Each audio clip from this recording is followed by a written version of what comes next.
다음으로는 2024년 8월 초순경 대통령 관저 모임에 대해 질문 드리겠습니다. 19항입니다. 증인은 2024년 8월 초순경 서울 용산과 한남동 소재 대통령 관저에서 피고인 그리고 김용현과 함께 만난 사실이 있습니까? 그 만난 사실이 있고 그 만난 그 경위를 설명을 좀 드리겠습니다. 네. 8월 초순 뭐 주말께 언제 정도로 저는 기억을 하는데 그때 방첩사령관이 대통령께 들어가서 무슨 보고를 했냐면 그때 당시에 가장 그 어떻게 보면은 이제 뭐 이제 뜨겁게 달아올랐던 게 그 정보사 그 간첩 혐의 사건이었습니다.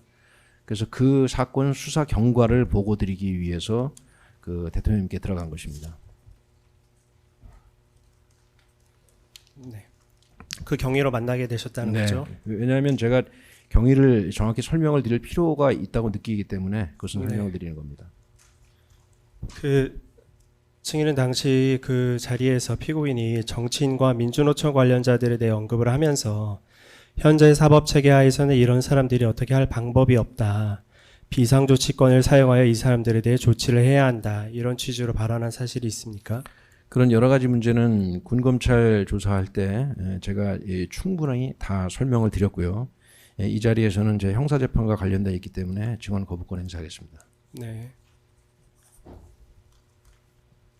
다음으로는 2024년 10월 1일경 대통령 관저 저녁 모임에 대해 질문 드리겠습니다. 21항입니다.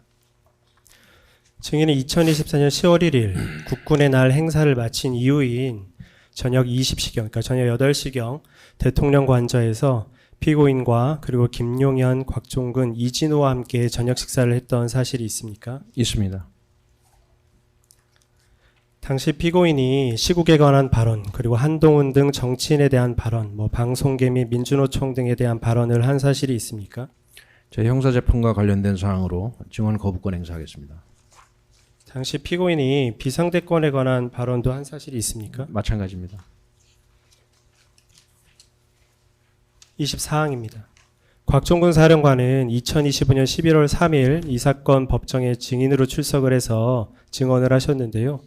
당시 곽종근 사령관은 피고인이 당시 모임에서 한동훈 등 일부 정치인을 호명하면서 당신 앞에 잡아오라고 그랬다. 대통령이 총으로 쏴서라도 죽이겠다라고 하셨다는 취지로 증언을 했는데 증인도 당시 이런 피고인의 발언을 들었던 기억이 있습니까? 증언 거부권 행사하겠습니다. 이날 10월 1일 모임을 마치고 저녁 식사를 마치고 국방부 장관 관저에서 김용현 그리고 증인 곽종근 이진호 이 4명이 별도로 티타임을 가진 사실이 있습니까? 그것도 마찬가지 사유로 증언 거부권 행사하겠습니다. 혹시 네. 26항입니다. 곽종근은 2025년 4월 30일 중앙지역 군사법원에 증인으로 출석을 해서 2024년 10월 1일 티타임 당시에 김용현이 국회와 선관위, 민주당사 등을 확보해야 한다는 말을 했다는 취지로 증언을 했는데 증인도 당시 티타임에서 이와 같은 발언을 들은 사실이 있습니까? 제 형사재판과 관련된 사항이고 증언 거부권 행사하겠습니다. 다음은 2024년 10월 27일경 메모를 제시하고 질문 드리겠습니다. 증인 우측에 있는 모니터 화면을 봐주시면 됩니다. 이건 아까 저희 진정선입 과정에서 확인된 메모 중 10월 27일 18시 47분 38분경 작성된 걸로 확인된 메모입니다. 증언 거부권 행사하겠습니다. 증인 위 메모를 작성하게 된 경위는 무엇입니까? 증언 거부권 행사합니다. 증인은 군검찰 조사 당시 김용현 장관이 한 말을 메모한 것이라고 했는데 사실입니까? 증언 거부권 행사하겠습니다.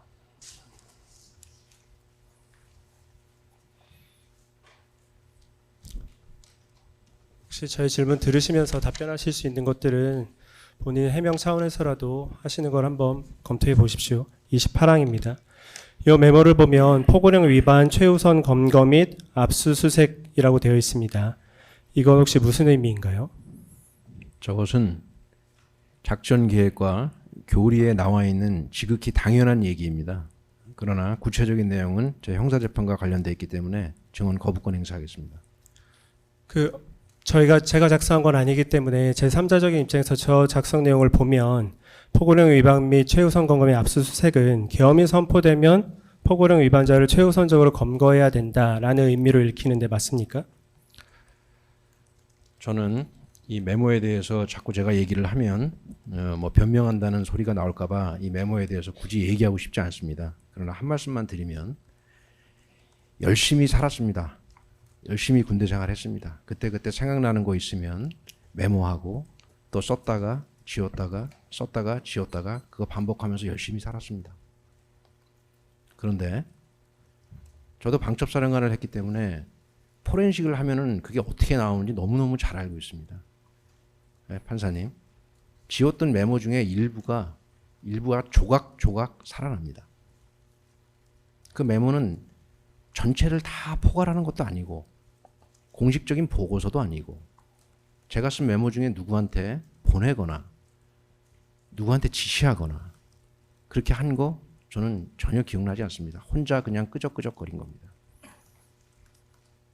조각조각이 나 있는 메모들을 수사 기법인지 뭔지는 모르겠지만 그 조각조각들 중에서 또다시 조각조각을 선택을 해서 메모를 쓴 사람은 전데 왜 다른 사람이 그걸 스토리라인을 만들죠? 난 그걸 꼭 물어보고 싶습니다.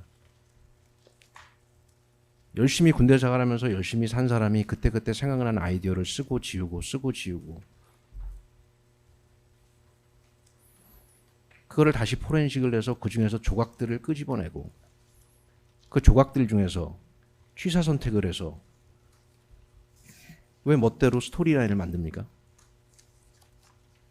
제가 자꾸 이 얘기를 길게 하면 제가 변명한다고 할 것 같아서 더 이상 말씀을 안 드리겠습니다만 저는 메모 때문에 아주 곤욕을 치르고 있습니다. 정말로 답답하고 정말로 억울하고 저의 생각과 의도는 전혀 그렇지 않음을 이 자리에서 말씀을 드리면서 메모와 관련된 것은 제 형사재판과 관련돼 있기 때문에 모두 다 증언 거부하니까 더 이상 저한테 물어보지 마십시오. 네, 일단 뭐 질문은 계속 드리겠습니다. 그 증인 말처럼 재판부나 검찰에서 증인의 메모를 오해하지 않게 필요한 부분이 있으면 설명을 해주십시오. 일단 한 가지 말씀드리면 이 제시해드린 메모는 맨 왼쪽 메모 상단에 보면 서 있듯이 활성이라고 되어 있습니다. 삭제된 메모는 아니라는 점을 말씀드리겠습니다. 29항입니다. 그렇게 기술적인 얘기 하지 마십시오. 저도 다 압니다. 네.